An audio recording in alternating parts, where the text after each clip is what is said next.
Welcome back to the deep dive. Today we're taking a slightly different approach. We're really zooming in, focusing our lens on just one single piece of source material. It's a news report out of Kenya, and honestly, it details a really devastating event. It's hard. It sort of cuts right to the heart of what can happen when public life, like protests, tragically intersects with just individual lives.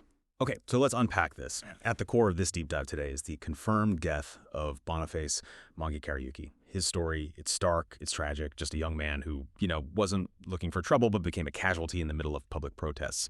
Yeah, and our mission here really is to go beyond just the headlines, the surface facts presented in this specific account.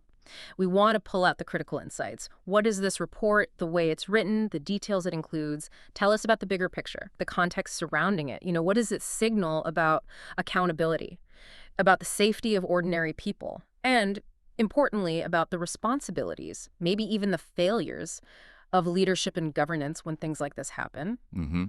The report itself lays out the core tragedy with really chilling clarity. Boniface Mongi Kariuki, just 22 years old, he was a mask hawker, working in Nairobi's central business district, the CBD, and the source makes a point of saying he was not a protester. Right, that distinction feels important. It's crucial, yet he was shot at close range by a police officer. This happened last week. He went through multiple head surgeries, was fighting for his life at Kenyan National Hospital. His family said he was declared brain dead yesterday. And then, tragically, his death was confirmed this afternoon. He was just selling masks, trying to protect people from tear gas, maybe, not involved in the unrest itself. It's just heartbreaking, isn't it? Hearing about Boniface just going about his day, trying to earn a living. Beyond the immediate tragedy, what specific details in this report really make his case feel indicative of something larger, something systemic, maybe?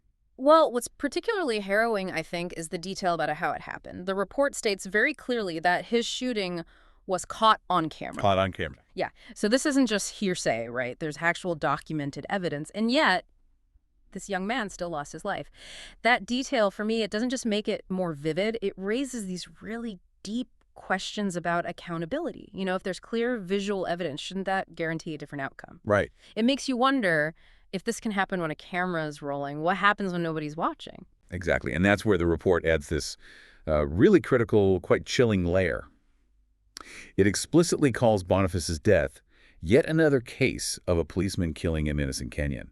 That phrasing, it's not just describing it, is it? It feels like a powerful indictment. Mm-hmm. What does that specific wording tell us about the broader context, or maybe those systemic failures of governance and leadership that the report seems to be pointing towards? That phrase, yet another case, it's incredibly potent. You're right. It signals this devastating pattern. It implies that Boniface's death isn't some random, isolated tragedy, but maybe a symptom of something deeper, something persistent in Kenya. Okay. It suggests perhaps a lack of effective police oversight, maybe internal mechanisms aren't working, or possibly a broader issue with political will, the will to actually hold people in authority accountable.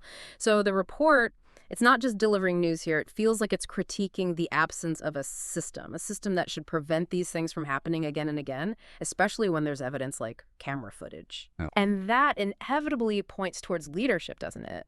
When a pattern like this emerges and seems to go unchecked, it really reflects on the state's fundamental ability to protect its own citizens and ensure justice. So wrapping this up, what does this all mean for you as our listener?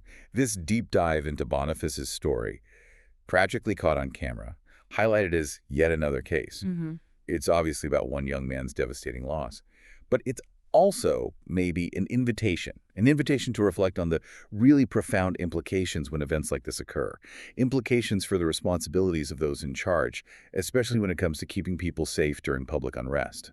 What does it actually mean for citizens to feel safe, or even just to go about their daily lives when incidents like this, clearly documented, keep happening? Something to think about.